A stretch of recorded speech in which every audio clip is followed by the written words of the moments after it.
You are listening to the Lucha Central Podcast Network. And now, Lucha Central Weekly.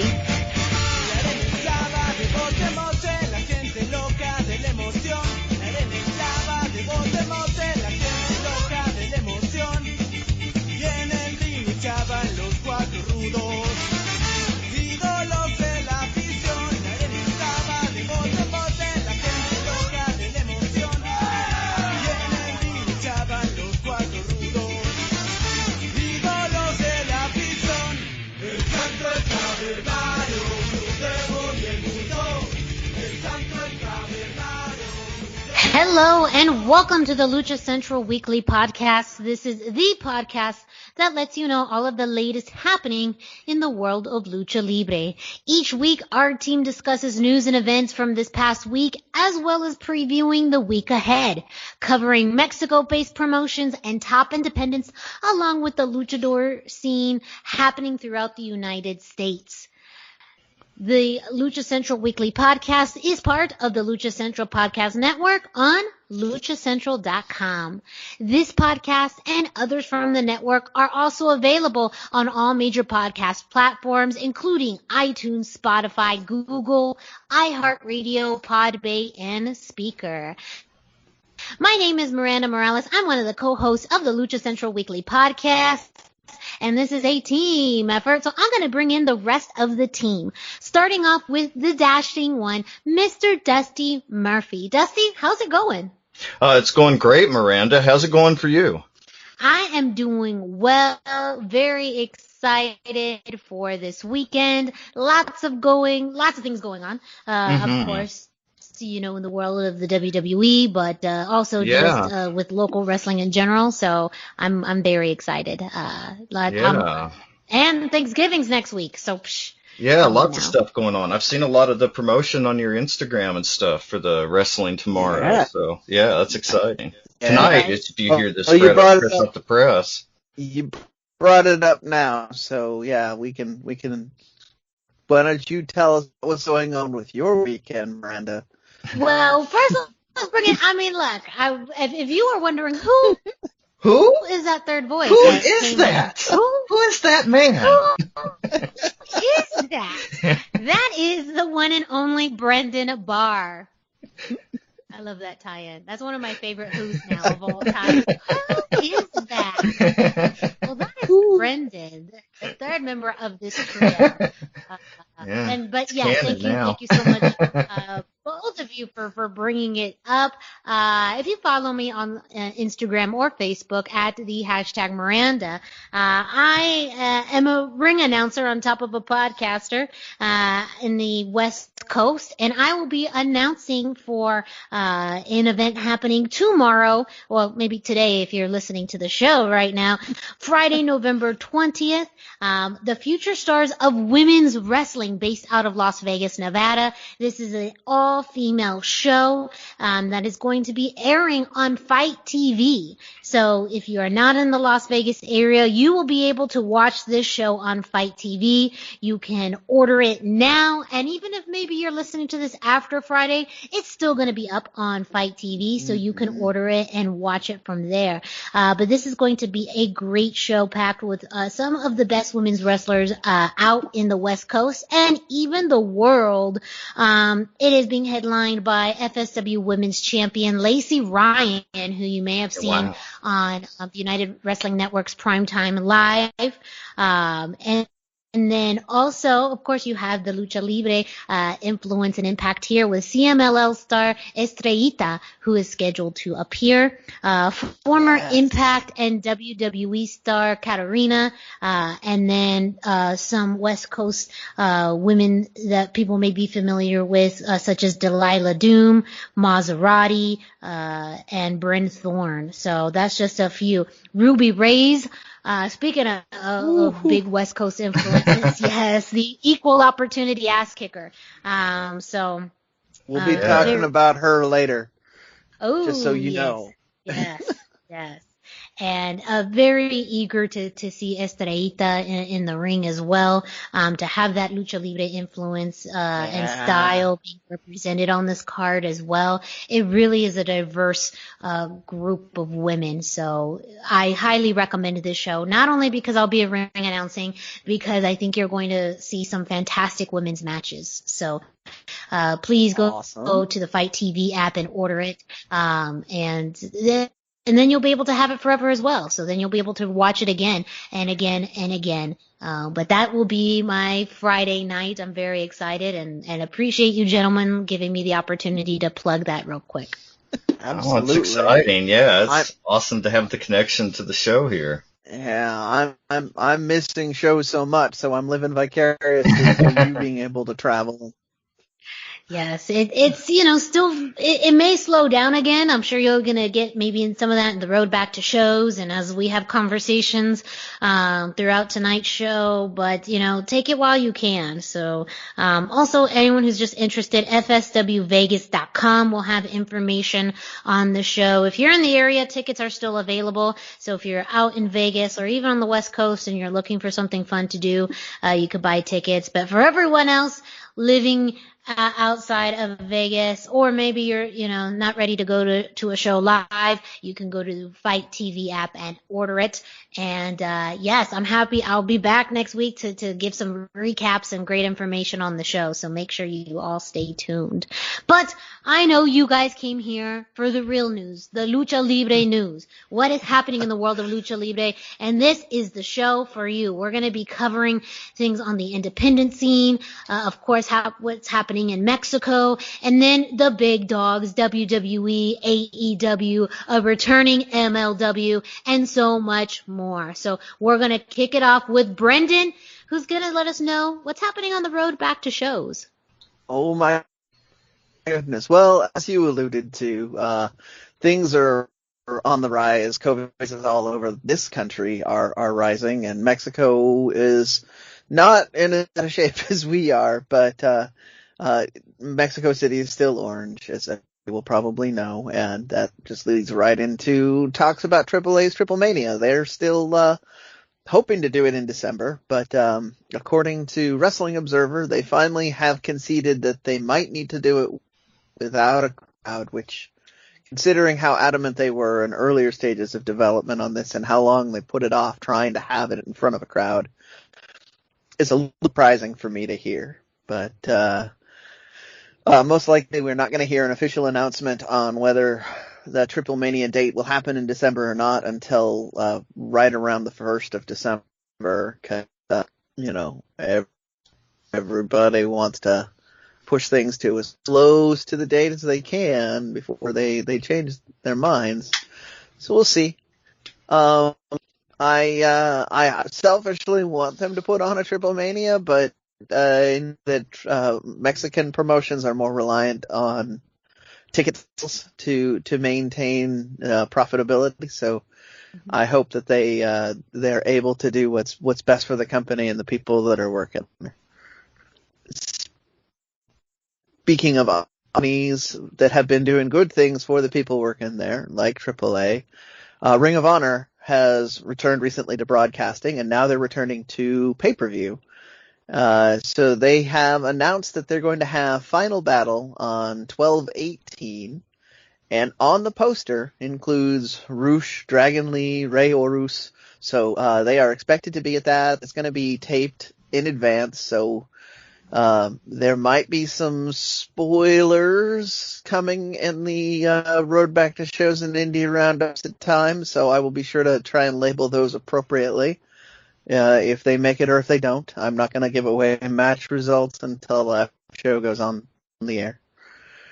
And then in the bizarre news, Dr. Wagner Jr. said in an interview that he thinks he is one signature away from returning to CMLL, which wow, that's that's quite different. Yeah, that's I mean, that's wow, a bold man. But you are talking about Dr. Wagner. So yeah, I mean, actually kind of surprises it's all me. business, but it still surprises me. Well, I admire a man that's able to set aside his hubris for finances like that. It's COVID. He can't afford to turn down a paycheck. That's true. He's got to make that lucha. You do. Mexico isn't nearly as all business as, say, the WWE is, where Vince McMahon has very famously said this is a funny business right after Bret Hart's been in his face. So, I don't know. I find like your reactions very much summed up my reaction too. I find it very hard to believe that it's actually that close. Like, he might believe it's that close. He might have put his hubris aside, but I don't know if anybody at CMLL says that they're on the same page with that, because they have sure as heck have not said anything. Yeah, they might want to keep their lucha loot for themselves. Well, that's what I have this week for the road back to shows. Is kind of a small roundup. Mexico City update will be again next week, and keep tuned in for AAA announcements. And I hope to have a lot of more information on Final Battle and the Lucha plans that they should have, but Lord only knows. Very good. Yeah, it seems like COVID cases are rising all over the world. So that seems like that's going to throw possibly a big wrench. And like you already said, Triple Mania. It seems like it's impacting Ring of Honor that will have pre-taped and likely no audience. And then the continuance with, what's happening in Mexico, the timeline for having shows. With people or without people, all of that seems like that may just go through another loop with this increase in COVID cases happening internationally. Indeed. Yes. Indeed. Well, with that, Brendan, why don't you take us through the indie roundup? So our first stop, once again, is IWRG had an event. We're going to start off with Commander had a match in the opener where he beat Dick Angelo. Commander is somebody we've talked about on this show. He was a regular on Chaos and other Monterrey promotions. He went a little bit viral with a move that he did on this, where he did a rope walk like we were talking about previously. Only other wrestlers done, and then on the top rope, and then did a forward splash on it, which get the internet on fire. He is not a regular WRG, so if you want to see him, you're probably going to have to dig a little deeper. Look at some Chaos matches, maybe. I haven't found any Lucha Time yet, but I remember seeing him in Chaos places. Definitely keep your eye on. We will, in the near future, have an expert in the region back on the show. Maybe he can tell us where to find some more Commander matches. Yeah. Very cool. Did you see it? I saw the rope walk and then the shooting star press or whatever it was. Forward splash press off of the top rope. That was so cool. And I would definitely love to see more. You probably had it better than I did. I said it was forward, but I think you're right. It was a shooting star. It's in my history. Yeah, I can't remember either exactly. But it's exciting, and if you just Google Commander with a K right now, you will find that GIF very easily, and people are still talking about it.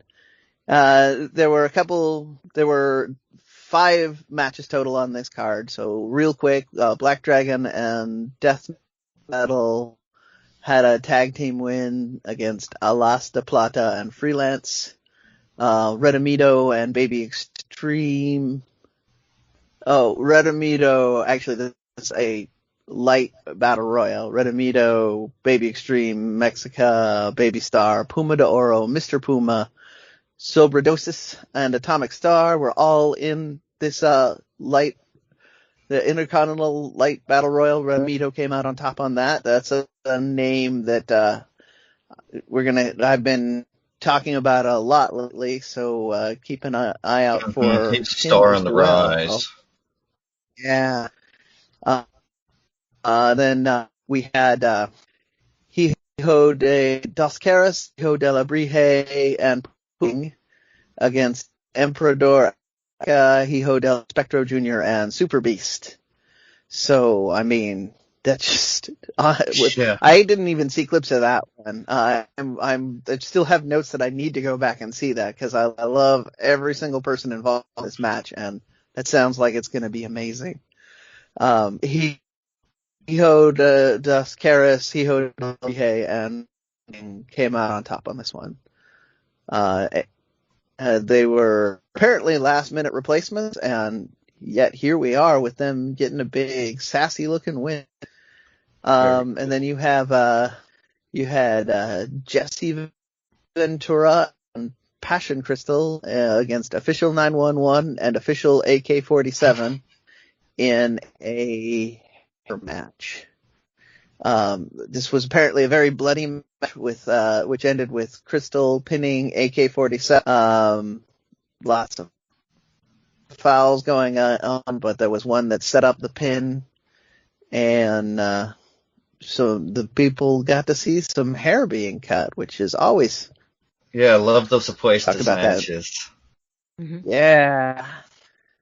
So that was the IWRG event. The results for that are up on Lucha Central, as well as many other places, but Lucha Central.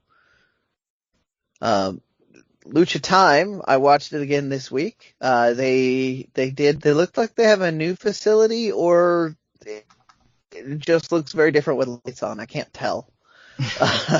But so before they'd had this really dark atmosphere to kind of hide the fact that there was no crowd there, just the tech guys. But this time there was a very small crowd that they had let in. And, so the lights were fully on, and even part of the wall was exposed to the outside so you could get air moving through, which is a good, COVID prep. If you're going to have a small group gathering, having windows open actually is very helpful. Just tips for any of you wanting to practice safe Thanksgiving this year. I heard that from some medical official.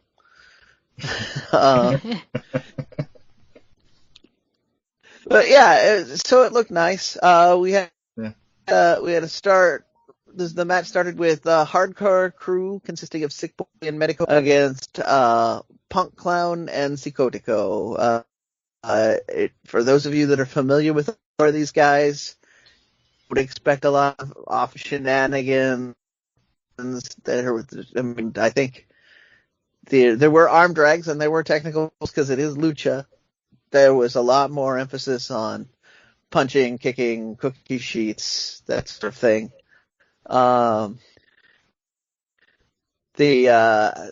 The match ended with Ass Black coming out, who's had a long-standing beef, and hitting Punk, who he's had the long-standing beef with a cookie sheet. And then we got the rope. So it was an interesting way to well, it wasn't really the start of the show. There was another match before that, but it was still kind of an interesting way for me to kick off the show. Then we had the big one. We had Hijo del Enfermo and Hijo del Espectro against Redimido and Baby Extreme. So we're back to, that's even the same tag team. They didn't come out on top on this one, but it was a double finish with 2 submissions from Hijo del Enfermo, Hijo del Espectro, hitting both of them at the same time. Wonderful finish. Once Hijo del Espectro hit a running destroyer, which those of you who haven't looked up Hijo del Espectro or the original El Espectro, this is not a small guy. So seeing him do a running destroyer is terrifying and amazing. So that was Lucha Time this week. Again, we seem to be the only ones really talking about them right now, but they have big plans. So hopefully our listeners will be ready for some of these names and a lot more talk as the weeks roll on. Also on the Fight Network this week, Chicago-based Lucha Libre had a match, or two events, which are still on Fight. You can get them. I believe you can still get Pass, which saves you a few bucks.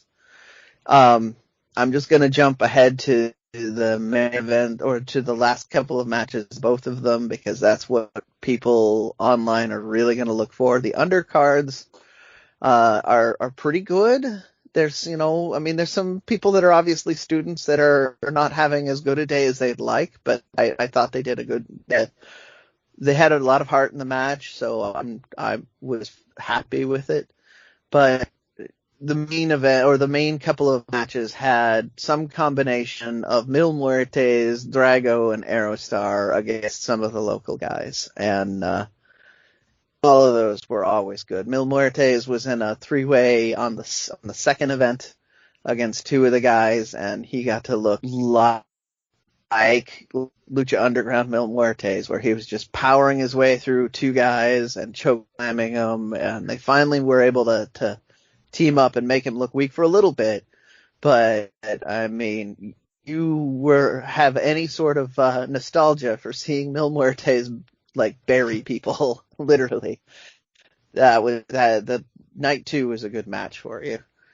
And then Drago and Aerostar, and both of those are, they're always fun, and they were in tag team matches both times. And that's what I've got. But this time, Dusty has an interview, or not an interview, he has a match.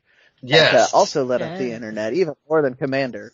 Yes, this was very cool. It was El Regreso de Tlaloc. There we go, Tlaloc. Got it now. But it was a great match. It was built up on social media between Mr. Iguana and Tlaloc. He is the comedian, and Under the Mask, if you're not familiar with him, he's Lalo Elizarraras, and he gained some attention this summer on his YouTube when he put on a mask and became Tlaloc. And so Mr. Iguana was defending Lucha Libre in this feud over social media all summer, and this was finally when they got to wrestle. But it wasn't a comedy match like most people would expected. Mr. Iguana came out in a martial arts gi and some serious face paint from Oscar Garcia to really get the point across early that he wasn't messing around. He didn't work Rudo exactly, but he definitely wasn't Technico. This wasn't as much for the kids as it was to defend Lucha Libre, and he just wasn't messing around. There was tons of technical work. There were submission holds, closed fist punches, chair shots, and chops, so many chops. And it relied more on strength and fighting than high-flying or wrestling. My favorite moment was when Mr. Iguana grabbed the announcer's microphone and held it up so we could hear him chop to Tlaloc. It was an amazing moment. Perfect. He thought it was Rito, but I thought that it was so good. Like, everybody wanted to see that. You could hear it. Like, that was cool. That was awesome. And we even got to see those cookie sheets that we all love so much. And at the end, to defend Lucha Libre's honor and pride, Mr. Iguana won. He got Tlaloc in the arm bar, and he wrenched his shoulder until he got the win. So, great match. Yeah, that's great. I always talk to people, they ask me about the crowd at Lucha Libre. I always mention that there's almost always somebody's grandma there with her grandkids. And I feel like this match was for her. Like, she's the one that's always the most loud and cheering against Rudo, and she wants to see somebody get hurt. And I'm like, so I'm just picturing the version of this person that is at my show regularly being so happy seeing all of the bad things happen to this guy that she's just been so furious with for weeks, if not months. Love it. Yeah, it was an amazing match. I was aware Mr. Iguana had some martial arts background, but this is the first time I've really seen him use a lot of it. So it was an exciting and fun match, and really can open your eyes to what he's capable of if you've only seen him in some of his more comedy-based matches. Yeah. Well, that's one of the part of the fun with him is that we know he has this other stuff that he can do, but right now he doesn't need to. So we got that nice little taste of it, so that if he needs to turn that corner, we all know it's there. Yeah, it is. Well, thank you both for your contributions to this week's Indie Roundup, and of course, Brendan with the road back to shows.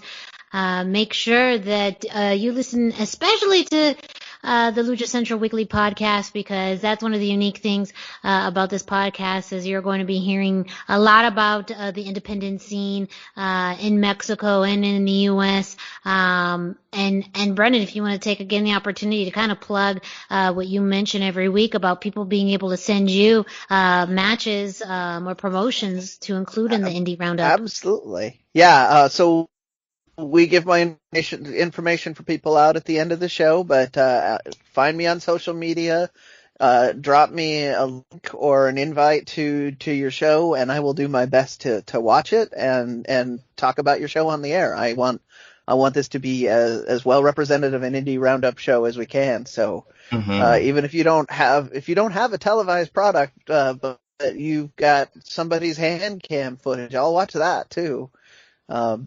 So don't be afraid and think that it's too small.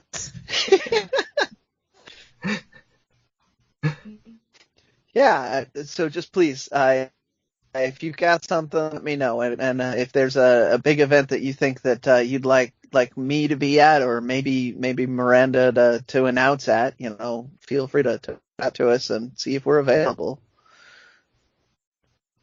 Oh, nice plug. Yes. I'm also available for ring announcing opportunities. Just hit me up on the socials. Yes, of course. Well, with that, we're going to kick it off to Denise Salcedo, who brings us this week's Lucha Central. Why should you visit thechairshot.com? Thechairshot.com is your home for hard-hitting reviews, news, opinion, and analysis with attitude. Why? Because you're smarter than the average fan. Thechairshot.com. Always use your head. Hey everyone, it's Denise Salcedo here in Lucha Central with a reminder of where and when to catch all of the great network content this week. Get the full lineup and listen to all of our shows in the podcast network section of luchacentral.com. On Tuesdays, Math, Mats, and Mayhem takes you inside the world of Lucha Underground as they take you weekly through the series with the benefit of hindsight and the benefit of special guests from the groundbreaking series. Check out the premiere video stream every Tuesday at 2 p.m. Pacific, 5 p.m. Eastern on the Lucha Central YouTube channel and at luchacentral.com. Then listen to it on your favorite podcast platform every Wednesday. Tuesday nights live, it's Wrestle Boss, where Fabi Chulo talks MMA and pro wrestling with special guests and listener call-ins. Visit WrestleBossLive.com Tuesday nights at 7 p.m. Pacific to listen live or call in with questions, or download the show on podcast platforms on Wednesdays. Wednesday nights live on Facebook, it's Spanish show La Mesa de los Márgaros, giving you both the news and the chisme from around the lucha world. Special guests and a whole lot of fun make it one of the most talked about shows in Mexico. Thursdays, it's Straight Out of the Bodega with Papo Esco and PWR promoter Gabriel Ramirez, as they have guests from throughout the wrestling world pull up to give an inside look into their careers. From indie standouts to television superstars, each week brings a new name and perspective. On Friday, it's your double dose of Lucha Central Weekly podcast, one in English y el otro en español. Lucha Central Weekly is where you'll find all the top stories of the week, both inside and out of the ring from Mexico and anywhere luchadores are in action across the globe. Be sure to subscribe and follow all your favorite Lucha Central Network series on your favorite podcast platforms, either by their own series name or subscribe to the Lucha Central Podcast Network show pages to get all of the shows in one easy feed.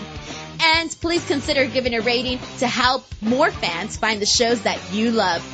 For now, this is Denise Salcedo signing off from Lucha Central. Have a great week. Lucha-Masks.com by Pro Wrestling Revolution, bringing you, in partnership with Mask Republic, the Lucha Brothers, as well as Japanese legend Ultimo Dragon.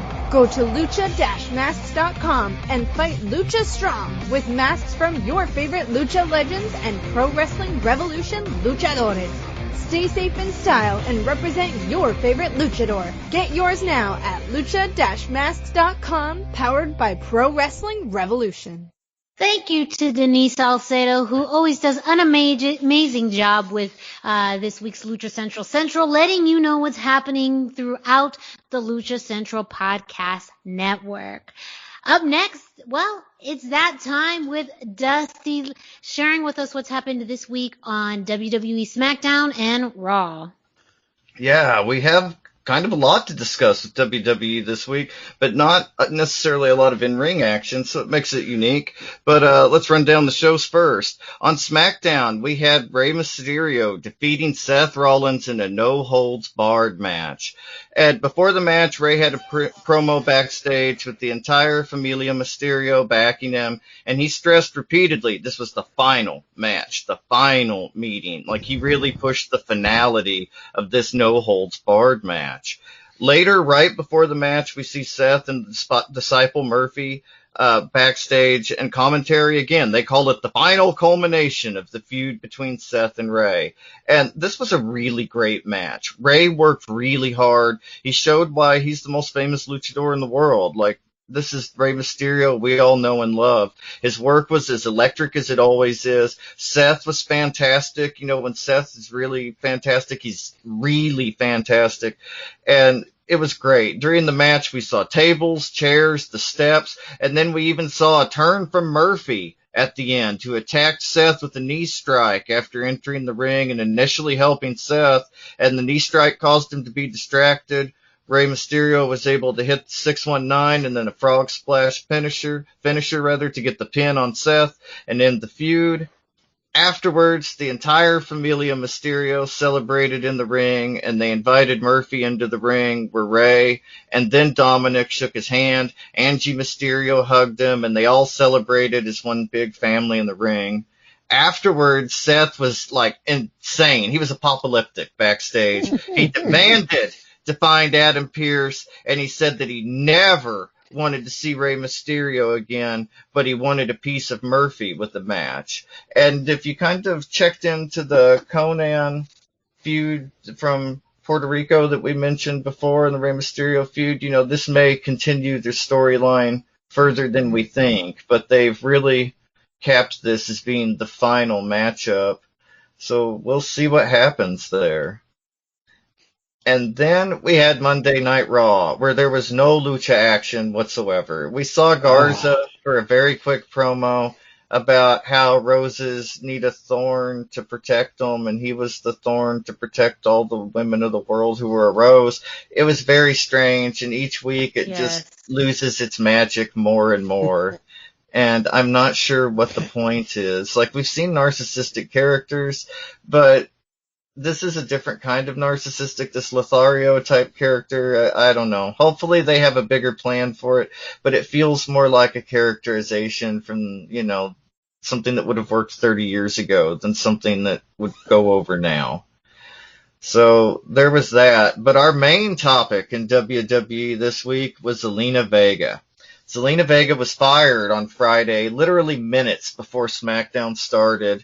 Apparently she was aware of the firing and was able to get on Twitter before they were able to announce it and tweeted out, "I support unionization." And then, like 10 minutes later, we get the tweet from WWE. WWE has come to terms with the release of Thea Trinidad, aka Zelina Vega. We wish her the best in all her future endeavors. So she really got ahead of that. Great moment for her. It came to find out that she was fired after starting an OnlyFans after they had specifically sent out an edict to suspend or discontinue all third-party streaming. But she had never shut down her Twitch or Cameo. She had just kind of stopped accepting Cameo payments and had stopped streaming. And so she was really pushing the boundaries, and they fired her. And so this has opened up tons of talk of unionization. The Screen Actors Guild is, you know, tweeting to her and to other wrestlers. The Andrew Yang, who was a presidential candidate, is very interested in the kind of unionization and needs that go on there with the independent contractor status.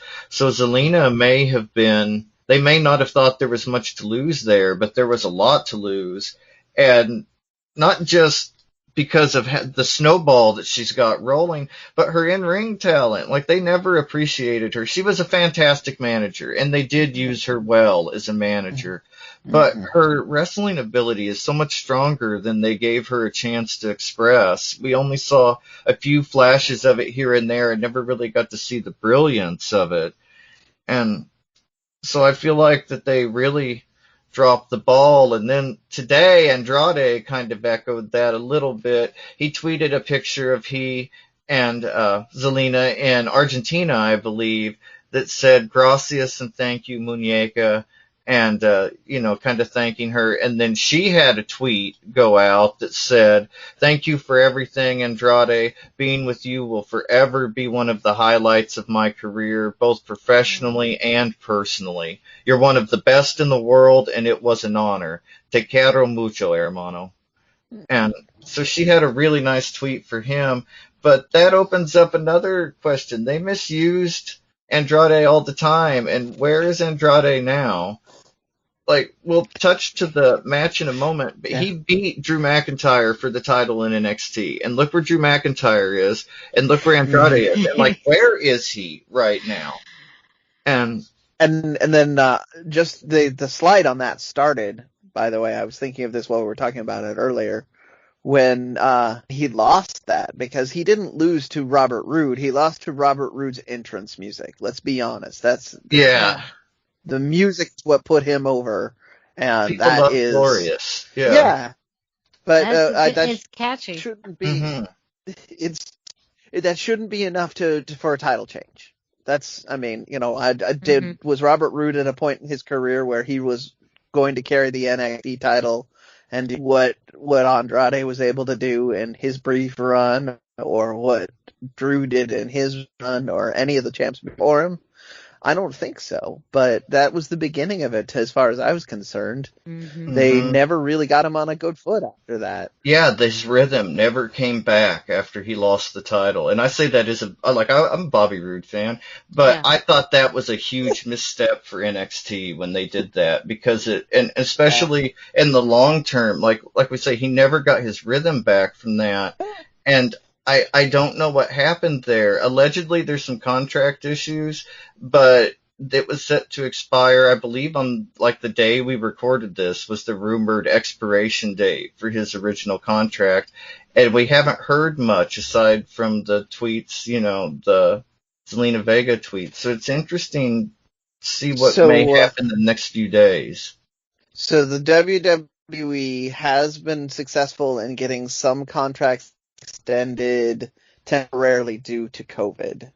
Because they were not able to, because they're not able to get everybody into a room together during the early days of this, they said, let's just do a quick temporary extension and then we can hash out the numbers at the end. So that old release date may not be valid if that's a thing that they did with Andrade. But that also might explain why we're not seeing much of him on TV right now, because they may be in negotiations and not wanting to put... Well, wasn't that whole part of that was one of the speculated reasons too as to why he wasn't picked in the draft. And we'll go back to that from a few months ago. It was anywhere from his contract to creative had nothing to it for him to he was out for surgery.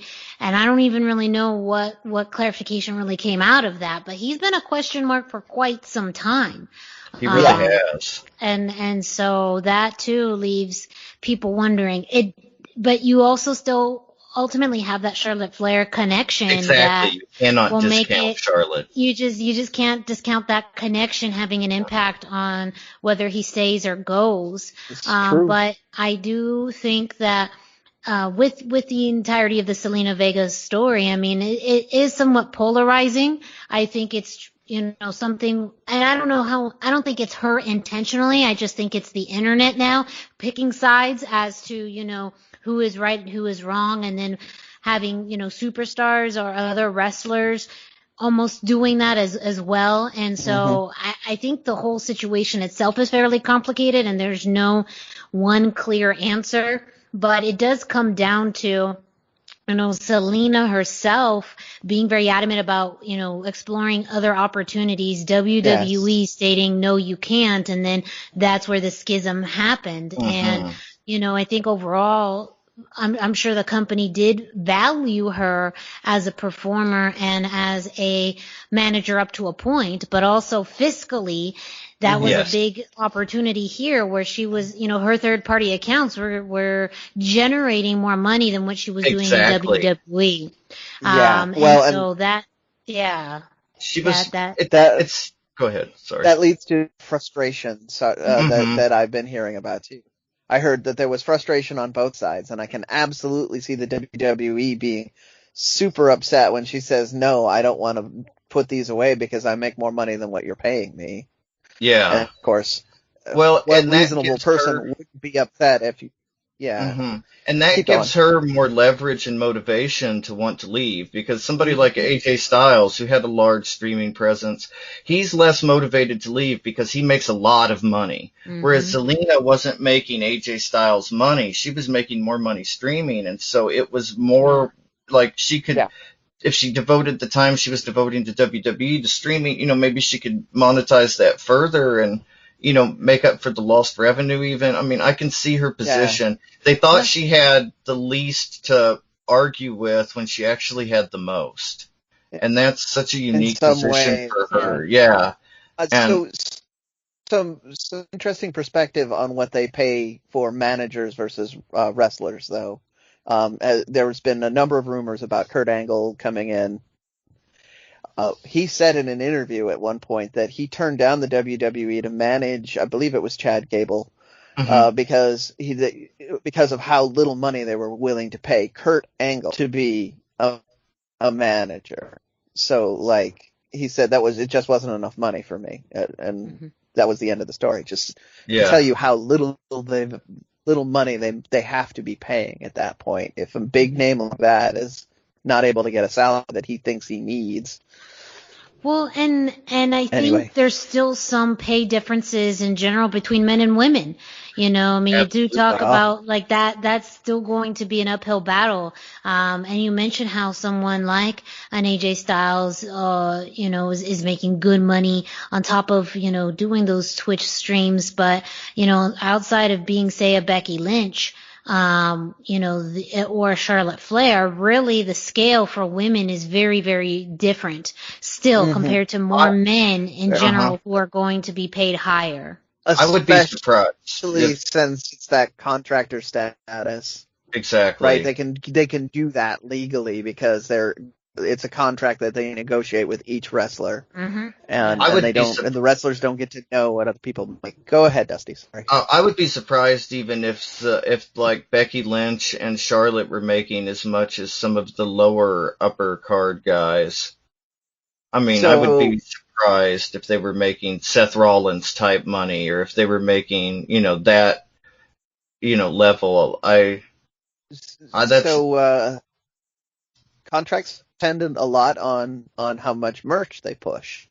So when Becky was the man, you guys at home can't see it, that was the air quotes thing. And she was selling all the merch to all the people. She was the number one money in all of WWE, but that is extreme circumstance.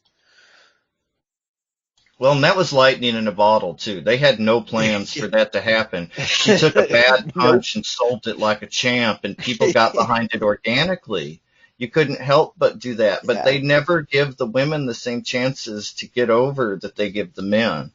No. And it's the same thing for the foreign wrestlers. If you've got an accent, there's a ceiling for your level in WWE. Yeah. Well, let's be honest. If you're not 6 foot and look like an action figure, I was going to say, I think ultimately we're circling back around to some of the frustrations with Andrade and why is he where he's at. Drew McIntyre is Drew McIntyre.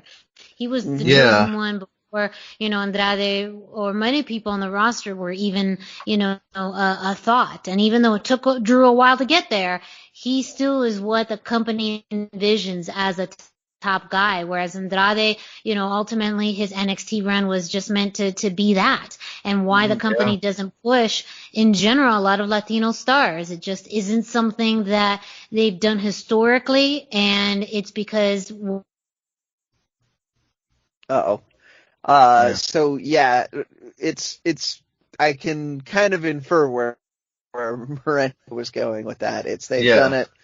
They've had one guy, which worked back in the Carney days and the territory days, where you have one Irish guy, you have one Italian guy, you have one Latino, like that, and then how they generate their draw from that is based on the people in the neighborhood. But and that's WWF formula going way back. Yeah. And so I mean, Vince doesn't get it, I guess. It's not that there's not value in it or even financial value. It's just that he doesn't care because he doesn't value it personally. Right. And that goes back to my comment about if you're 6 foot and built like an action figure, you have a future in the WWE. But I feel like Andrade has that action figure look, and he's, a very handsome man. And, you think that or Zelina, what does somebody like Alexa Bliss have that Zelina doesn't have? I don't get it. Blonde hair. Exactly. Well, I mean, that's what I mean.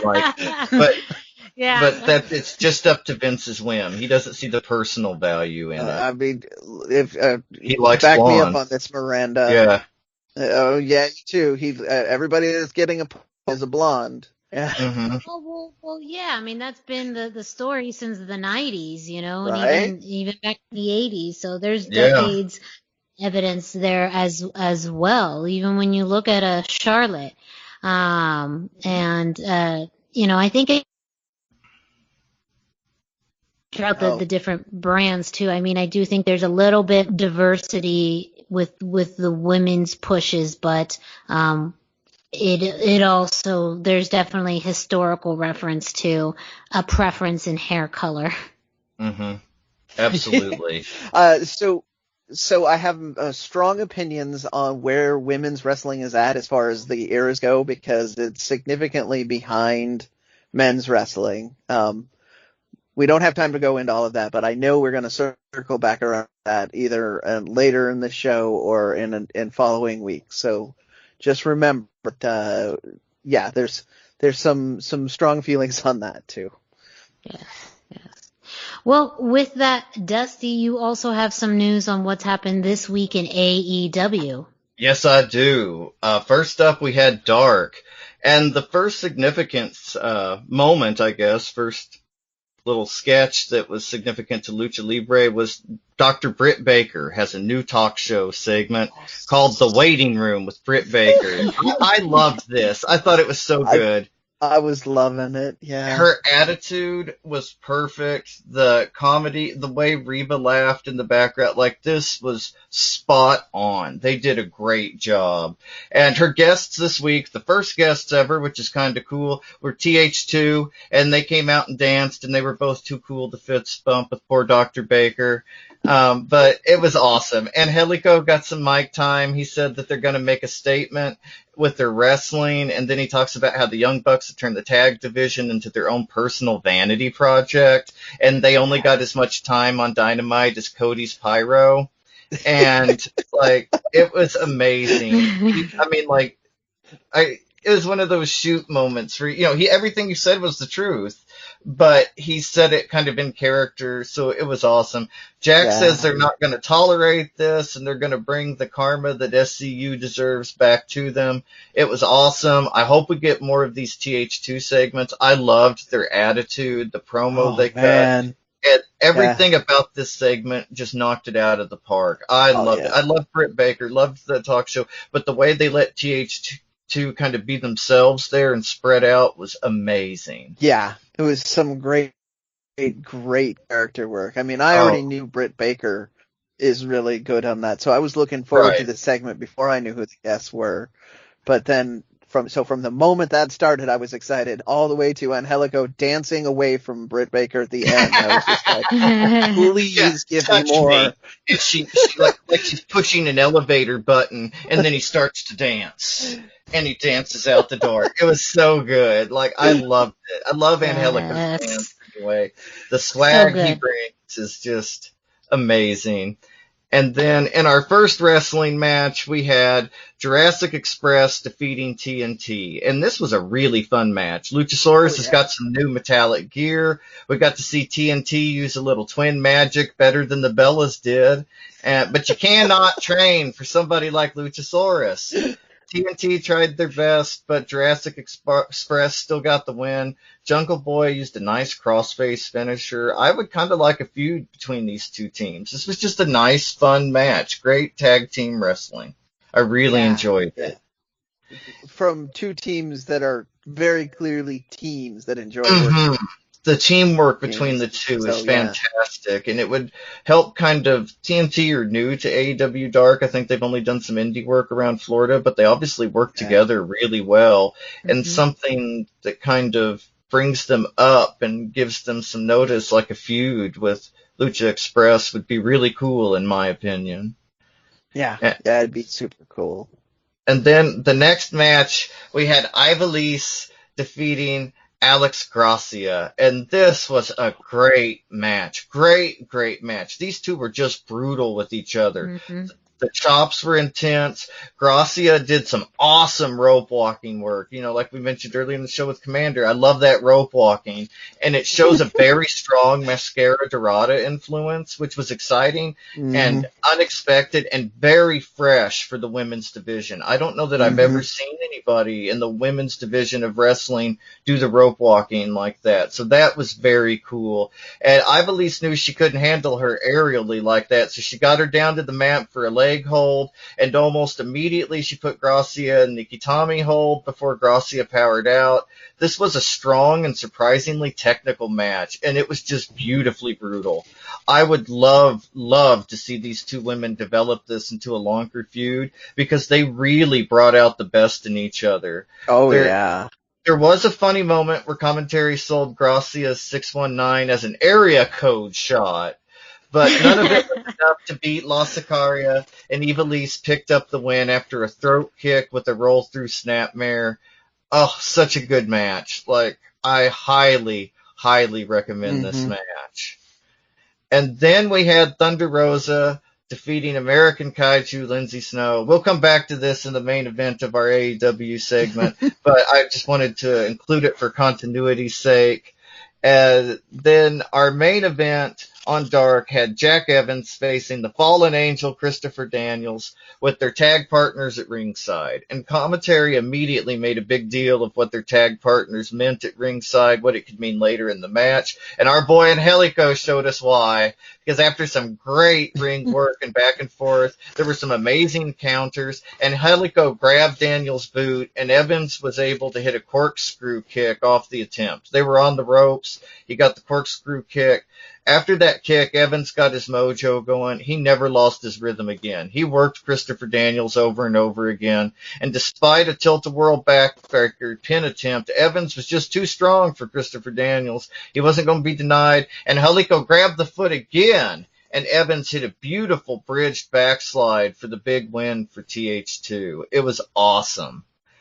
And then on Dynamite, after we'd kind of had the earlier conversation about how they felt the Young Bucks were using the tag division as their personal vanity project, and then, you know, we had that, we had a run-in from TH2 at the end of the Young Bucks Top Flight match on Dynamite. So we're beginning to see more and more of that harder Rudo edge from these two guys, and I love it. Like they're working, it's so fine, and they have done a perfect job for themselves. AEW stacked with tag teams, but it seems like these guys are kind of on their moment to rise. They mentioned that Inner Circle will be wrestling SCU next week, so that could include TH2. We may see them interfere. Only time can tell. I wouldn't mind if they reintroduced them to the Dynamite audience that way, having them run in and interrupt some matches and then come in and wreak havoc as a tag team. I would love that. Yeah, that'd be good. Good stuff. And then we had, at the end of Pac versus Blade, after Pac had won, there was an attack by Butcher first, and then Eddie came up, Blade came in, they kind of triple teamed him.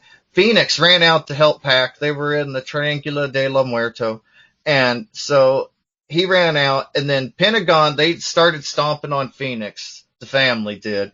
And Pentagon ran out with a chair, and so everybody kind of cleared the way. They wanted him to take the chair shot on Phoenix, but instead he chased off Eddie and Butcher and Blade with the chair. So we had an interesting moment that looks like it's building to the family versus death triangle.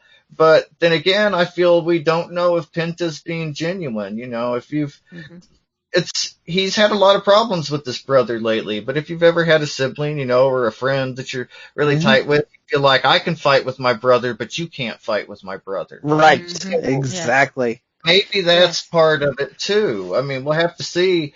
But now that we've got so many clear trios forming in AEW, I wonder if a trios tournament or a trios title could be far behind. We've got several trios now, so something 6-man tag, trios tournament, who knows what they're going to call it, but I think that that's on the horizon for AEW, so keep your eyes out for that. And then our main event... So go ahead, sorry. No, keep going. Just keep going.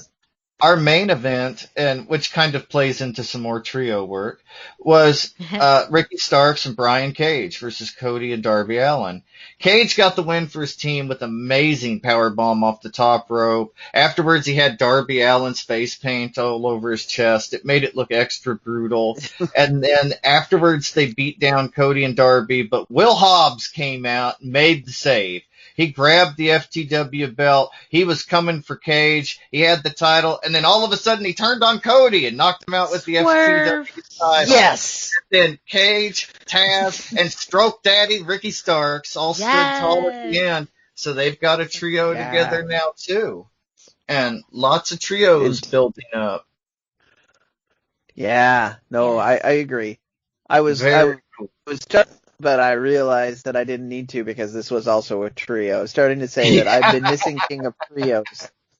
Well, you kind of think of Taz as already part of the trio. So that I think that's where my mind already went. I kind of thought, well, they're already a trio with Taz, but if you're looking for just pure wrestlers, then you have Hobbs in the mix. And there you have it. And you can still have Taz interfere. You can have him be a manager who takes bumps and, you know, gets involved. I would love that for him. So they've got an interesting thing going, and it feels like AEW is largely building to some trios teams or some 6-man tag, however you prefer to refer to it. And, I mean, like, there's obvious signs towards it. So I don't know if it's building to titles or to a tournament, but either way, I mean, like, it's exciting. And there's been a lot of social media speculation, too, about all the teams. I believe there's like 15 or 16 trios teams. You know, if you include like the Nightmare Family, Lucha Express, you know, there's several that, you know, so it'll be interesting. But our main topic of conversation for AEW this week is Thunder Rosa. This was her week. She had a big match with American Kaiju Lindsay Snow. This was our first look at Lindsay Snow in AEW on Dark. It was amazing. They did not introduce her as the American Kaiju. I don't know if they're going to drop that because of the similarity to the American Nightmare with Cody. Time will tell, I guess. But they did a great job on commentary of selling how tough Thunder Rosa is. They referred to her as the suplex machine. There's a lot of history between these two women in wrestling in the ring, and you could see it. The work was so fluid and so dynamic and so beautiful the way they worked together. Lindsay Snow just looked like a predator in the ring, and she tried her best against Rosa. Again, tons of closed fist punches, some very stiff elbows, but it wasn't enough because Rosa flayed her with a series of punches and then a big spinning back elbow and hit the Thunder Driver for the win. It was a great match. It was so concise and intense and aggressive, and I just loved it. And then it's good stuff. We had Thunder Rosa versus Serena Deeb, and for the NWA Women's title, and this was great. It immediately had an important feel. Commentary put over what a great match it would be. It really was a great match. I mean, I may get a little flack for this, but I think this was easily the strongest women's match we've ever had on AEW TV. The Ivelisse is, pretty close, but I think this may have beaten it. They were so aggressive and so stiff, and it was so obvious they both wanted to win. And so many times in wrestling, and especially in AEW to a degree, we get used to seeing these kind of impressive moves, but we don't see the aggression, the drive to win. But this match had that. Like, you felt it. It was visceral. And after some initial back and forth, Rosa took it to the mat for a more grappling-based and jiu-jitsu-based spot that looked amazing. She had a great move with Serena on the ropes that I thought was building to a 619, but she hit a crazy Bronco Buster type move on Serena's neck and back. Then later in the match, we had Reba run out as a distraction. Britt Baker showed up, grabbed Thunder Rosa. They've had some social media back and forth, and she grabbed her and wiped her out with a side swing slam. But Rosa was still able to keep her standing. She kicked out of several attempts from Serena Deeb. The ref and Serena were both oblivious to Britt Baker's presence because of Reba, and so it was amazing. But she ultimately lost to Deeb. Afterwards, she saw Britt and Reba at ringside, like where the wrestlers stand outside the ringside area, and she rushed her, and they had a legit fist fight in the ringside area. They had to be separated 3 times. It was amazing. I mentioned it again, the aggression and the intensity, and it was there, and I am so hyped for Rosa in this feud and what she can do. I love them both. I don't know that I could pick a winner, but I want this so bad.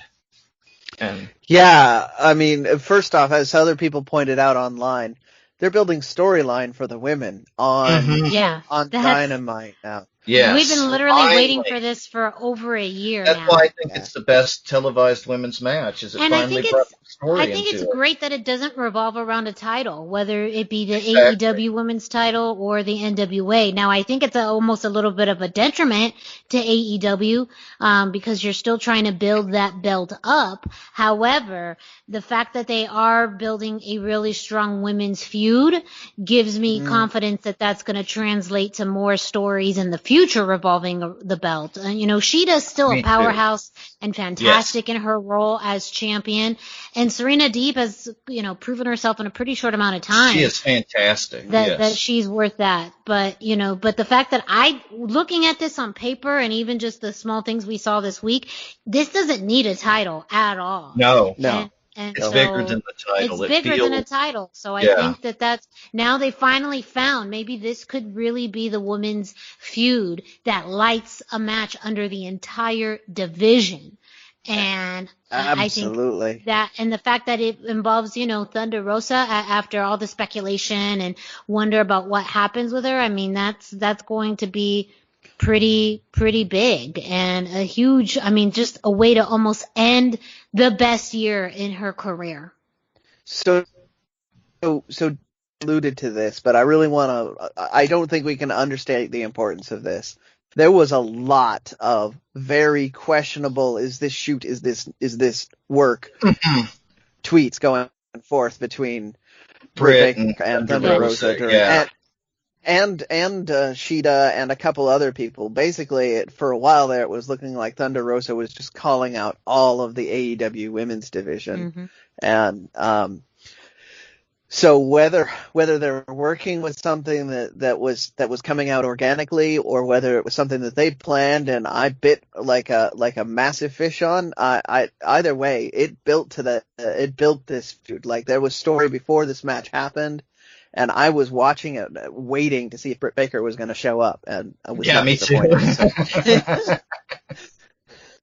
Well, and it says a lot about how well they've done with Britt Baker, and she's not even a champion. Like, they've built her up so well, and at least they've done that, and we can kind of see where they continue and what they do. But I think that the future is very bright for the women's division, and especially for Britt Baker and Thunder Rosa. Like, this is going to be a hot and exciting feud. You really do need to go check out the tweets and stuff, because it is intense. Like, these girls really go at it and personal. And it's really, like it's awesome. I can't wait to see this play out in the ring.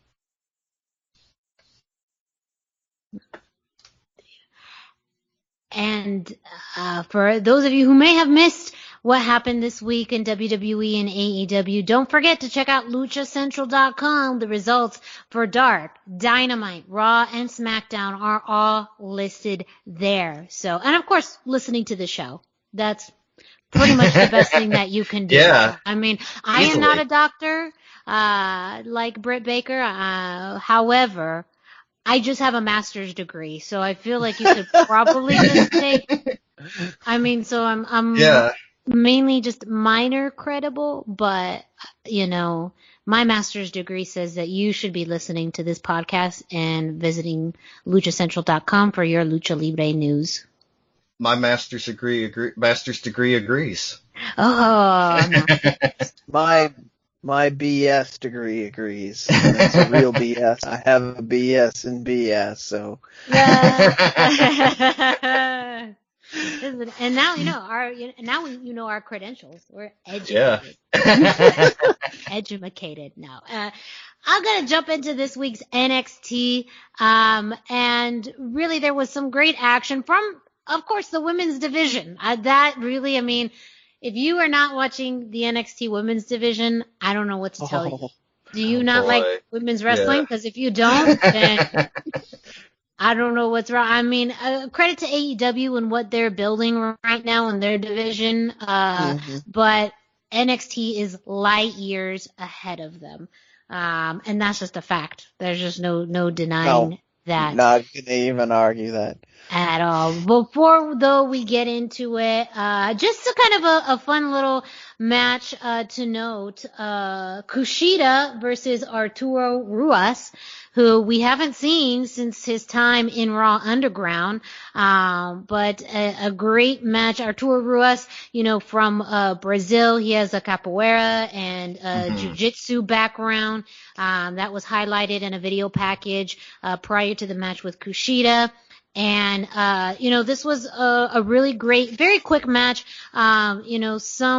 Some advantage to Arturo with his grappling background, that seemed to kind of counteract, Kushida and kind of more of his high pace, high flying style. But, Kushida wins with this really interesting pin, almost like a Northern Lights or some kind of, not really a suplex, but utilizing his legs to help pin Ruas. Yeah. So it's very cool. Very cool combination. You guys just gotta to see that on. I know it's on social media and as you watch NXT this week, but a really interesting place for Arturo to land after originally being drafted to Raw, being featured on Raw Underground being canceled, and now he's back on NXT, which is again, kind of a sign that sometimes when WWE jumps the gun with people, sometimes they do pull the trigger a little too soon. But it's really fortunate that he at least gets the opportunity to go back to NXT. There's been lots of speculation about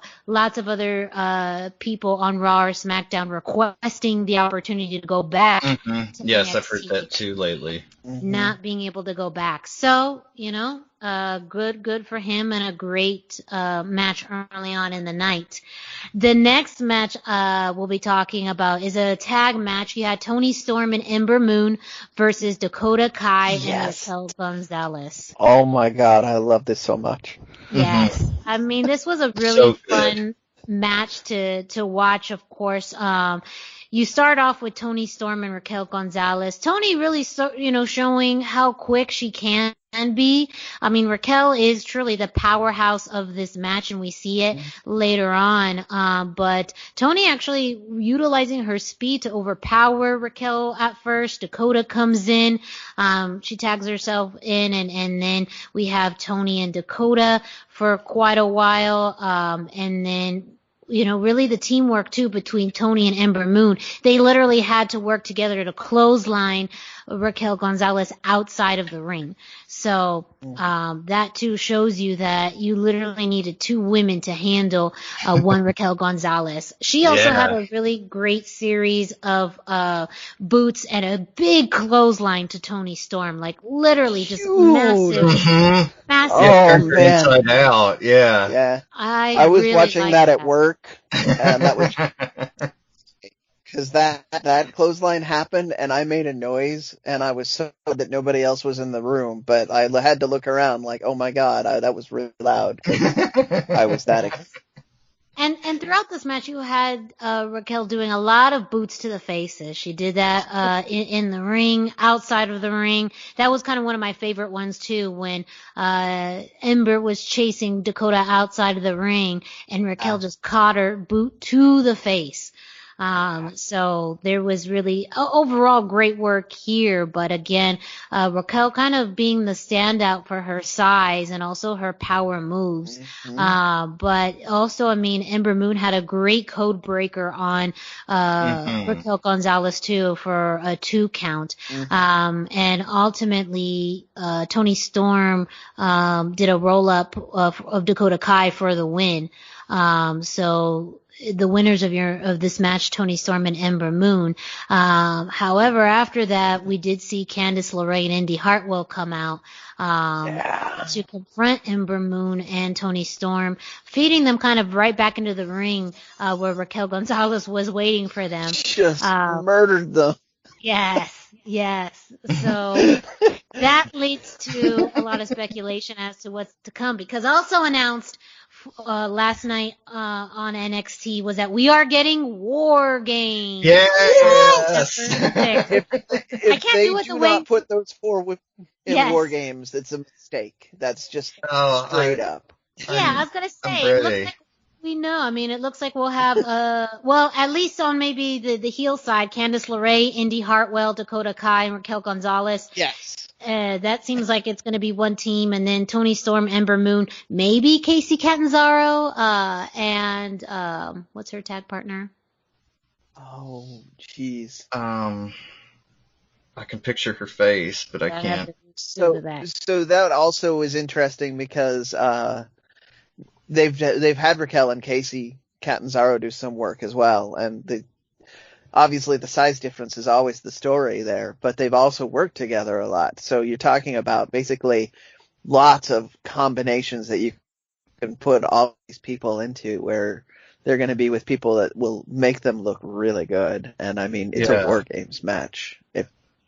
We're still speculating, folks. They have not announced this is not official. This is just, and this is Kaden Carter. Kaden Carter. Kaden Carter. So that's just speculation because we've seen them in tag action before, and also if you're looking for some other strong faces in NXT, they seem to be in there. So, just to have them, and I think Raquel would do fantastic in a War Games. Me too. She will have some amazing spots that are going to blow our minds. So I cannot wait for that. But yes, December 6th, we're going to get War Games.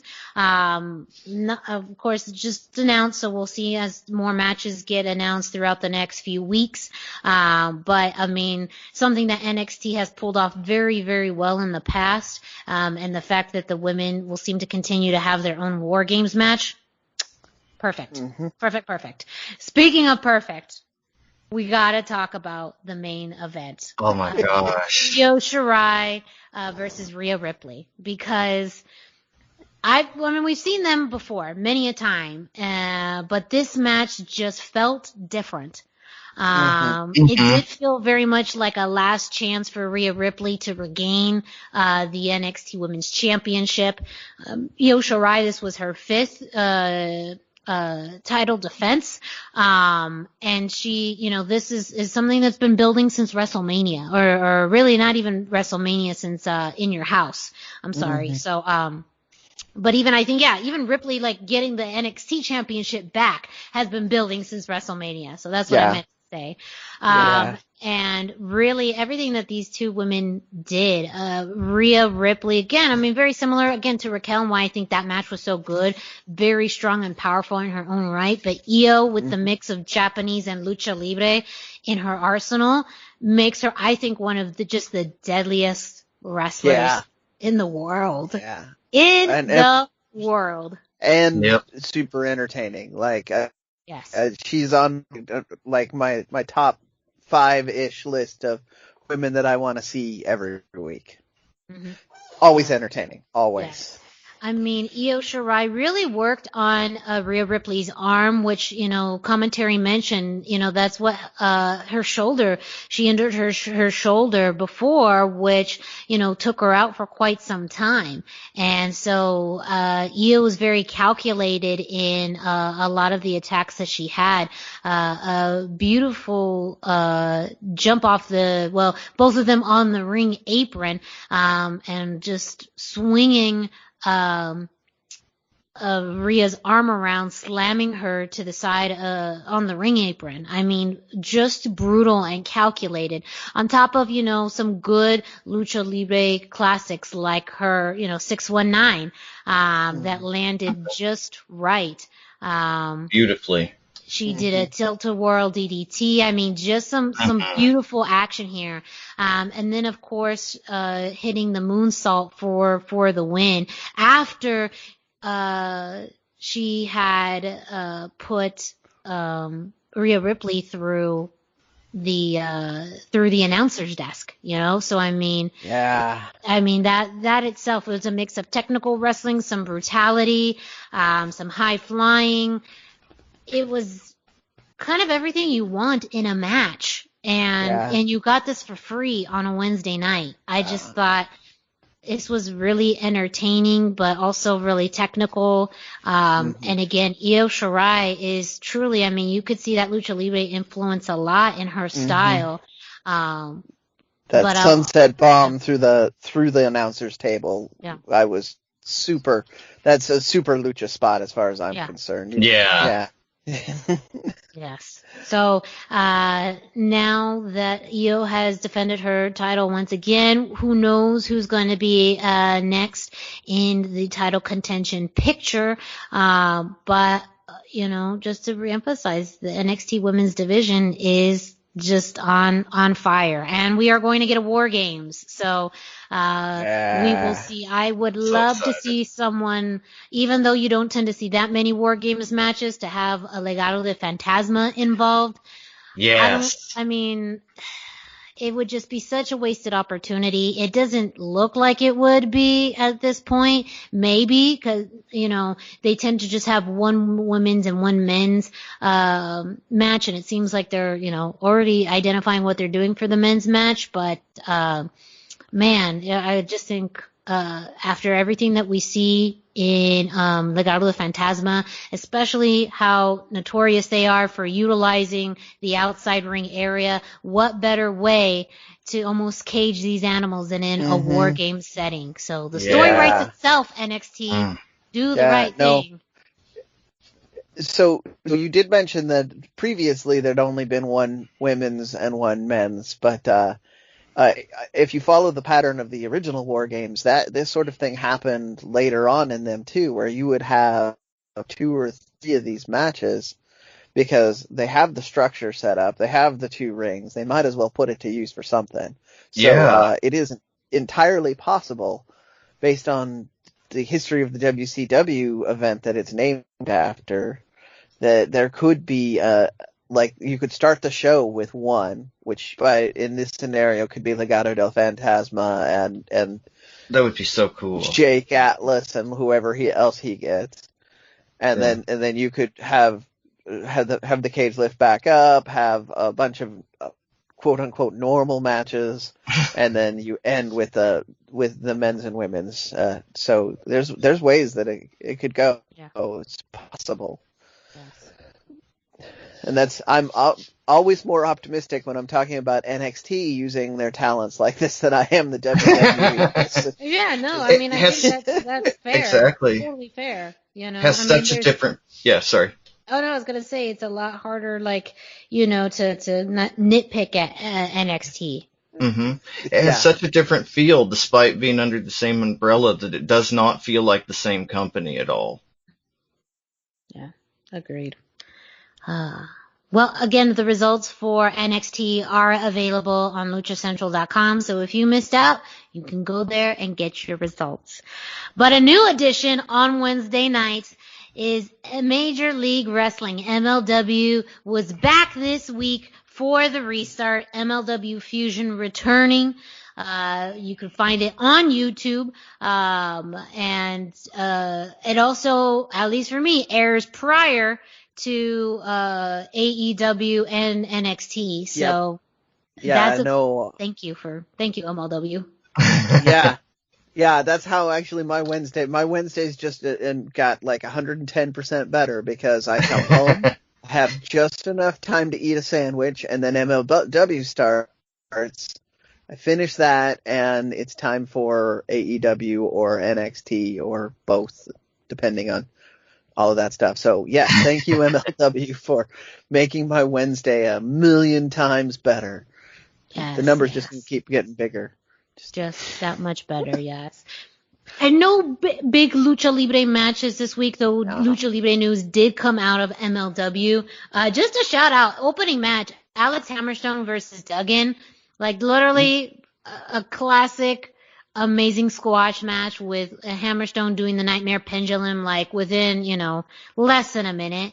Less than a minute, yeah. Just like, and that's just because I would want to say 20 seconds, but it was super, super quick, and I loved it. Yeah, I loved that too. I did notice that they called him Alex and not Alexander, which means that they're probably distancing him from the faction he had for the break. Yes, for Dynasty, yes. Yeah. Dynasty doesn't really exist that much anymore. Right. It used to involve, of course, MJF before he left, and then you had Hammerstone and Rich Holiday. Yes, before you had Rich Holiday. Gino Medina was in there for a second, then he started to distance himself, so, it doesn't, if the Dynasty faction lives, it will probably just live with Rich Holiday, which is perfect, because he's definitely the heir apparent. If you're looking for, a coffee drinking, my dad is a lawyer version of MJF, then it's Richard Holiday, so. No. But very good point. Very good point. It does seem, and also through the events of tonight, Alex Hammerstone is really looking to branch off on his own. They've been teasing a challenge between him and Jacob Fatu, which we got at the end. So big, literally, not that, just literally big things happening in MLW. Indeed. In their heavyweight title scene. But a few interesting pieces of information, a vignette for Leo Rush was shown, showing that he's going to be joining next week. They announced him as part of the restart. A really fun little promo with the Park family, LA Park, Hijo de LA Park, and LA Park Jr. cutting a promo saying that they're looking for championship opportunity in MLW. They didn't care which one, but they were leaning more towards the tag team championship. So it does look like the Park family are going to be gunning for the tag team titles, which I think will be very entertaining to watch, especially if maybe LA Park lets his sons do a lot of the work. That also means you have to watch out for LA Park in the peripheral around on the there. Outside, where he's the most dangerous. Yes. Also, the storyline with Conan and Zelina De La Renta continues. It was announced through episodes of Pope Fusion that Zelina De La Renta was the one being paid off by Contra to gain access to MLW's social media accounts and TV. So within the story, she has lost her managing license, as she will be appearing on TV next week to kind of share what's going on with her next. So it still seems like we're getting this Conan Selena De La Renta feud is not going anywhere anytime soon. Ooh. Also, some news that developed is the announcement of the Opera Cup. The 2020 Opera Cup is coming back, and they did announce the competitors for this year's event, and some really interesting names, especially if you're a Lucha Libre fan. He was announced as part of the restart. Laredo Kid is going to be representing AAA. He's going to be facing ACH as part of his role in the tournament. TJP will be facing Richard Holiday. Low Key will be facing Davey Boy Smith Jr. and Tom Lawler versus Rocky Romero. Right? So you already have lots of lucha there. But there were 6 alternates listed.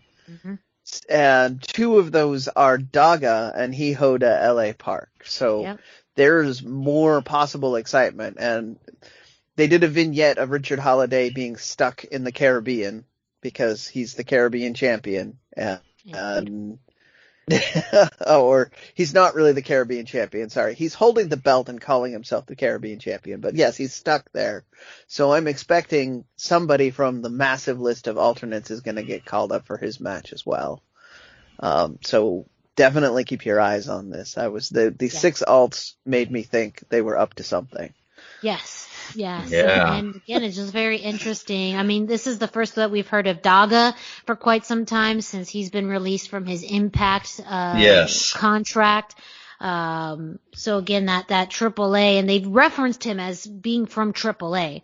So that was something that they also did with Laredo Kid, referencing, representing AAA. So that also seems to be a partnership that they're going to be referencing as far as certain wrestlers. It seems like throughout, from this point on. So that does make it pretty optimistic that we're going to continue to see some AAA talent on MLW. Yeah, I look forward to it. Oh, absolutely. So that is it for this week's MLW. I mean, we're going to keep on watching it, because especially it airs before all these other wrestling shows. And it's really entertaining. The Opera Cup matches start next week.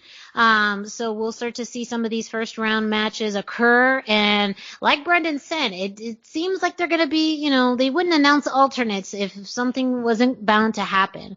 So it does look like we are going to see one of these alternates come up. I'll be very interested to see who that is. Indeed.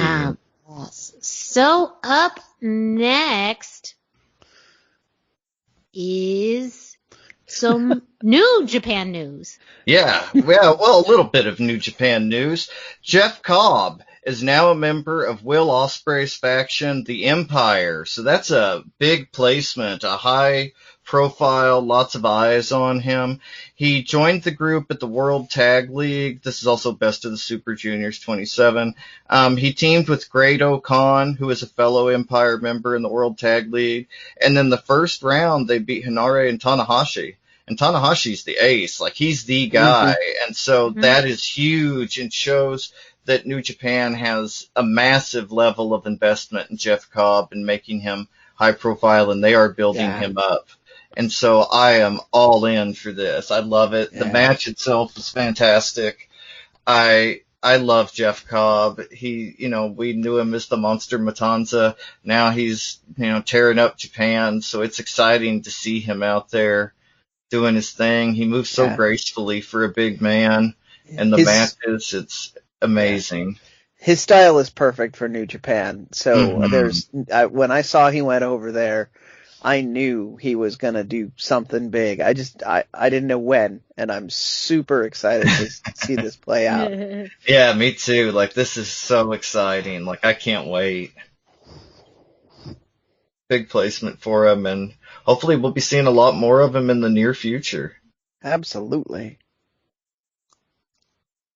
And that kind of leads us naturally into this week in Lucha Libre. I've got some New Japan to mention, but first we gotta, it's this week at Lucha Libre. Be sure to check in every day at luchacentral.com every single day for this day in Lucha Libre, written by Pep Carrera, for information, birth dates, anniversaries, matches of the day, amazing videos, all kinds of information, and all of it is about Lucha Libre. And that's at luchacentral.com, your centralized place for all things Lucha Libre.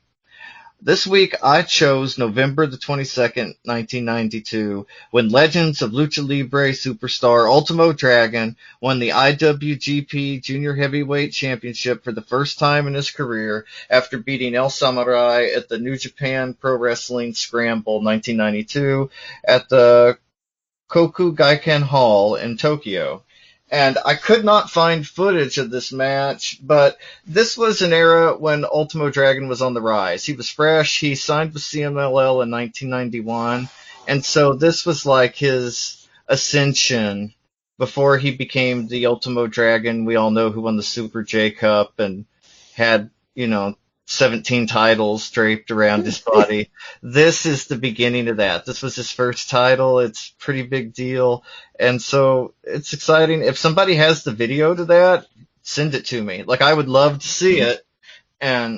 But yeah, that's an important moment for Lucha Libre. He was one of the most important Japanese guys to come to Mexico, he and Jushin Liger. It was kind of a novelty at the time, and so it's important to remember these guys and the barriers they crossed, and that they were too small for Japan, had to go to Mexico to train, and then they could go back to Japan as stars that had been made in Mexico and go on for the IWGP Junior Heavyweight title, because they just couldn't be denied any further at that point. So it's an exciting era for wrestling. Mm-hmm. Now, traditionally, Japanese wrestlers do a year abroad. This is why you will see wrestlers come a year or two, I should say. You'll see wrestlers come to the States or Mexico, but usually that's just to broaden their perspective, get them more diverse, which made Ultimo Dragon coming back primed to be a star, kind of an exceptional event. So, he's kind of more proof that he was a once in a lifetime performer. Yeah, he's the guy. Like, he's so cool, and I would love to see this match. I love Ultimo Dragons. Like I say, if you got the connection, hit me up on social media. And what did you pick this week, Brendan? Well, interestingly enough, I picked November 18th, 2017, where Andrade won the NXT Championship from Drew McIntyre. This was a slightly contested event for the show this week. But we alluded to it earlier. We're talking about it now. This was a fantastic match. This was the realization of Andrade's run in NXT to get the championship. I honestly didn't know going into it if he was going to win. Drew McIntyre looked unbeatable, and historically, luchadors don't do very well in the WWE style product, so I was very nervous. And I do remember that. I remember all of these, like, not really. I wanted him to win. I was like, giving all the bravado, like Andrade is going to win this, but honestly, like I was watching this one with friends, and I popped hard when he actually won. Like I popped out of my seat, and I'm pretty sure they saw right through all the bravado at that point. But super fun, super great match. This is of course on the network. But there are highlights of it all over YouTube. I believe the one that I watched was on the Lucha Central YouTube channel. I know you had some thoughts on this, Miranda. So did you want to have any different element you wanted to add to this one?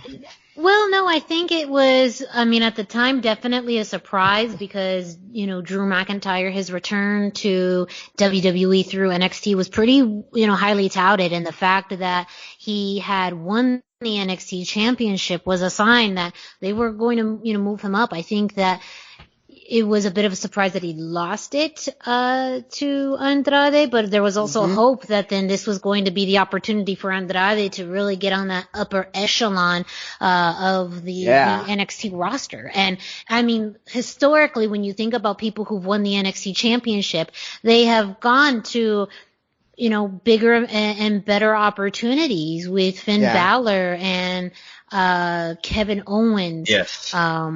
And Drew McIntyre. So you kind of thought, okay, maybe this means that he's going to hold it for a while, or when he comes to the main roster, he's going to have a prevalent role. And that overall is probably the highlight of his career since he's been in WWE. Yep. So it just feels like it's been kind of a wasted opportunity, and he's kind of been lost in the shuffle. I mean, you can kind of say not so much comparable to people like with Samoa Joe, because I think those are very different situations. But, you know, when you think about everyone who's held the NXT championship, it's usually meant bigger and better things. And Andrade, it just hasn't translated that way for him. No. And again, like you said, too, in comparison to Drew McIntyre, who is now the man, he is the man of Monday Night Raw. He is the chosen one. I mean, he is, you know, he's the one that they picked. So the fact that that's who he won the belt from feels kind of strange, but.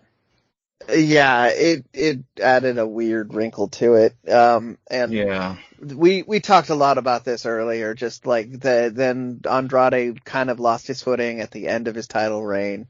But this was the beginning of a lot of optimism and hope for me. So I really wanted to talk about this. I didn't know we were going to cover so much of this earlier in the show, but so now that I've gotten you to talk on my topic, Miranda, what did you wind up wanted to talk about? Well, since someone took my match, it was contested. We just didn't have the chance to truly fight over it. Kind of this other match.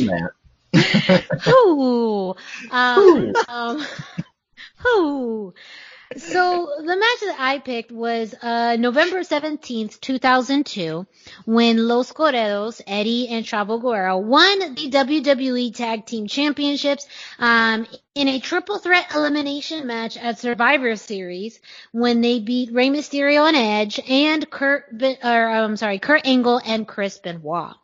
And this was actually a really fun match. I mean, only because you think of everyone on this list: Kurt Angle, Edge, Rey Mysterio, the Guerreros, even Chris Benoit, and it's everything that you think this match is going to be when you think about all of these competitors. It starts out, just with some great action. Really, Rey. Even though the Guerreros won in this, Rey is still one of the highlights of this entire match. He goes from beaten up babyface to the comeback kid. You first start off, I believe it was Rey and Chris Benoit? There was so many tags in and out, but at one point you had Chavo versus Edge, then Edge tags in Rey, so you have Rey and Chavo, then Chavo tags in Eddie, and there's a beautiful sequence between Eddie and Rey with this big tilt-a-whirl into a head scissors that's, and some of that. Rey did one of the best tilt-a-whirl backbreakers I've ever seen, and Eddie just sold it like $1 million. And there's a pretty big size disadvantage between Rey and Eddie, but the way that they both moved so fluidly throughout the match. Rey in particular did a beautiful baseball slide underneath the bottom rope to hit a Hurricane Rana on Chavo. Of course, you have moments with Rey and Kurt Angle. And there was a great spot where Rey was on the top turnbuckle and flipped up while Kurt Angle was charging at him and hit his shoulder into the post, which looked pretty bad. And a great moment too where you had a double submission with Kurt Angle putting in the ankle lock on Eddie Guerrero while Chris Benoit had the crossface, I believe, on Edge. And just all of this action. Another great moment. It was this triple sequence where you had Chris Benoit putting a suplex on German suplex on Edge. Benoit was going up the top rope to do his signature headbutt, but Eddie beat him to it and hit the frog splash. But right after Eddie hit the frog splash, Chris Benoit still came in with the headbutt. And so there was just so much action going on. And then you had also just the classic Guerrero tomfoolery. Chavo came in at 2 different points of the match with the belt to utilize that as a weapon, and that ultimately helped play a role in the last sequence. So first you had Kurt Angle and Chris Benoit being eliminated, so that just left you Rey Mysterio and Edge, who were the champions at the time, versus Los Guerreros, and then that belt sequence came in to distract Edge long enough for Eddie to get, I believe it was a Boston Crab he put on for Rey, and got the submission for the win. So it was a lot of action, but things to just think of, the chemistry between everybody in this ring, the sequences, but especially, I mean, again, for me, even though Eddie and Chavo were the winners, it is a continuous reminder of how fantastic a Rey Mysterio is and was. Yeah, absolutely. So, and you got to relive some of that Rey and Eddie magic in that in those couple of moments in the tags, which was fantastic. And I think too, with Survivor Series being on the cusp, this year it's honoring the Undertaker, but another person I think a lot about when I think about Survivor Series is Rey Mysterio. Whether he, in the Survivor Series matches or in matches like this, he is someone that, for some reason, when I think of Survivor Series, I think a lot about Rey Mysterio. I do too, now that you mention it. Hopefully we get a lot of Rey Mysterio this year. Oh, I hope so. Yeah, we will see. So, yes, that is... I mean, that's what happens though sometimes in this week in Lucha Libre history. There's just some events that are just, we all get our eyes geared toward and we all kind of want to talk about. But there was some great matches and moments throughout this week. So make sure you do check out luchacentral.com for this day in Lucha Libre history. Let us know your thoughts on what were some of the highlights for you this week. Some of the matches. Of course, there's the match of the day as well that highlights some very cool matches every day. And again, just looking at it, there's definitely very Rey Mysterio heavy as well. There's a Jushin Thunder Liger match that was shown. Blue Panther match. So Hijo de Santo and Super Loco. I mean, there's a lot of great content that you can find on luchacentral.com. So make sure that you check it out. And well, I'm kind of just, taking your job away, Brennan. I could tell the listeners all about it, but I think it's best when you do that. I was going to say, if you want a place where you can relive that Rey Mysterio and Eddie Guerrero magic, it would be luchacentral.com, because they've got all kinds of stuff on there. So we're just going to go right into it. If you're listening to this and you haven't visited luchacentral.com, it's really time to do it. luchacentral.com is the online home for Lucha Libre, where you can get all of the top news in English and in Spanish. Find the best curated video content and original content not seen anywhere else. Find when Lucha Libre events would be happening in your area. Find photo galleries from top photographers covering Lucha Libre around the world. A place to have your voices heard, from weekly polls to annual awards. Seen and read by top executives in all of the major Lucha Libre promotions across the globe. And on top of all of this, it's free. luchacentral.com, your centralized place for all things Lucha Libre.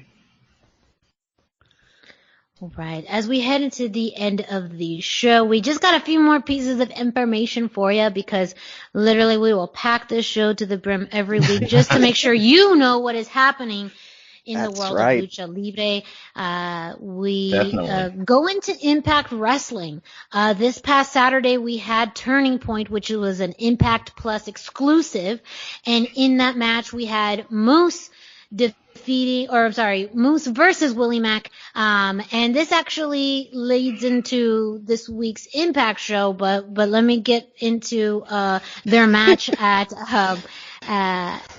at Turning Point, which itself, kind of more ended in controversy. A great match, literally two huge dudes, really just being brutal in and out of the ring. Towards the end of the match, you had Moose connect a huge superplex, and then he countered a Willie Stunner into the spear, and then instead of going for the pinfall, he just beat the bejesus out of Willie Mack. And the match ended by referee stoppage. So the original match was supposed to win, or Moose was supposed to defeat Willie Mack. However, with the referee stoppage, Moose kept just beating on Willie, and so the referee reversed his decision and had Willie Mack win by disqualification. So with that leads into Tuesday night, and we had a rematch, and it was a no disqualification match. And this one was definitely a little bit shorter, but also you just had Moose continuing to dominate Willie Mack, which is something that's very rare from what I've seen of Willie Mack matches. You don't really see Willie being so overran by someone, but you look at Moose, he, of course, physically is just huge, but also his new attitude since beating EC3. He is more aggressive and ruthless than ever. So we did have Moose defeat Willie Mack by knockout. Again, referee calling it a knockout, no pin. So it's just very interesting to see what had come about in just that 24 hours between Moose and Willie Mack. And again, I'm more surprised that Moose just kind of steamrolled Willie Mack. The match at Turning Point, again, was more back and forth. But on Tuesday night, it was pretty quick. You could quickly tell that this match was going to go to Moose. Interesting, yeah. Yes. And so there is a note in here about a possible AEW alliance with Impact Wrestling. I'm gonna let the guys take this a little bit because I've heard about this in different levels. So I'm very curious as to your guys' thoughts as far as maybe future collaboration or opportunities between Impact Wrestling and AEW. So, I definitely wanted to bring that around because I've been hearing different speculation on it. It's all speculation at this point, but the last 3 weeks on AEW, we've had different people that are associated with Impact's. Conan was on this most recent episode, and he's associated with whatever the heck he wants, but, Conan's unique. He can do whatever he wants. The previous 2 weeks on AEW, we'd seen Impact executives, and Conan also is associated with Impact a lot of the time. So people have been kind of speculating that working relationship. Yeah, I was going to say, I think one of the big points was Don Callis calling a match for Full Gear. Yes. For Kenny Omega. Yeah. So, that too, having someone in that leadership role at Impact calling a match, on Impact Wrestling, so, or calling a match for AEW, so that would be, and who knows, I do have to throw this out there, because it was kind of an emotional aspect of Impact Wrestling this week, but, the Rascals, this was their last week on Impact. Yeah. They had announced they were getting quote-unquote evicted from the treehouse and they were leaving Impact. I don't think very many people, including myself, took it very seriously until this week, and it became very apparent that, especially as you could tell before and after the match, they were very, very emotional about, having their last match on Impact, and speculation again has arisen that maybe they're going to be signing with another company, and that's in the works, and that's why they left Impact. But talk about, again, a great trio, high flyers, fast paced, really the epitome too of their tag team in X Division with the Rascals. They had a great tag match with Rich Swann in the mix, so I definitely would recommend that. And It seemed like something's happening with the Rascals. I don't know what. I guess we'll have to see. I think that they would make a great addition at AEW more than WWE, personally. Yeah, I would agree with you on that. But a number of other stars have recently been having their final indie matches, or their final matches in places, which usually indicates a new school or a new class is about to start in NXT. So there's also that. Yes. Yeah. I mean, I wouldn't mind if I see the Rascals in NXT. It just won't be the Rascals. No, you are correct. WWE always breaks up a tag team, and to break up the Rascals would not be fun. You know what I mean? Like, if they'll break up Tucker and Otis, they'll break up anybody, because those guys kind of need to If they break up the Iconics, they will break up everybody. Yes. And so that part of it I'm not thrilled about for the Rascals, but the rest of it I'm happy for them. I hope they get paid. It's nice to make some money. Right. Nobody likes getting beat up all day and having all these injuries that are always there, and getting a hot dog and a handshake, as they like to say. So. And to close off tonight's show, we have your update on United Wrestling Network's Primetime Live. Absolutely. So we had 3 matches that I was going to talk about. The main event is where I'm going to start. You had Ray Rosas versus Andy Brown, and more or less, I mean, it was technically for a title, but this was kind of the culmination of a feud that if anyone watching West Coast wrestling has seen developing over the last 9 months or so. It was a feud match. It was very much a feud match. They brawled all over the place. They hit each other with every big move they could find, and several that they seemed to just make up on the spot. It was, I mean, this match alone was worth the price of admission for me. Mm-hmm. The only reason I'm starting here is because this is the easiest match for me to describe, just kind of the visceral feel. Everything else had has more to talk about. Ray Rosas, actually won the match. It was a very satisfying moment. But, I mean, you need to watch the match to understand that one. And then we had, Danny Limelight and Clark Connors, and they were really, really making sure we knew that Danny Limelight has a new attitude as part of the bodega on this one. Did you see? Yeah. No, man, when you roll in with Papo, though, I would, if I had Papo, just have my back, I do whatever I want to. Yeah. Absolutely. So that is Papo Escobar, or Papo, who is doing Straight Out of the Bodega right here on the Lucha Central podcast network, and I'm sure he will have some choice things to say about Danny Limelight really coming around, but I mean, Papo laid Clark out a couple of times on the outside, and then finally Danny Limelight just laid him out with some brass knucks, and this was their third match. Clark had won the first 2. They were both trying to be more technical, so this brawling and cheating seems to be working for him. I'm not going to argue with this bodega philosophy for him whatsoever. I know Miranda had made a couple of aspersions to Danny Limelight maybe being the weak link in the bodega before, but maybe not anymore.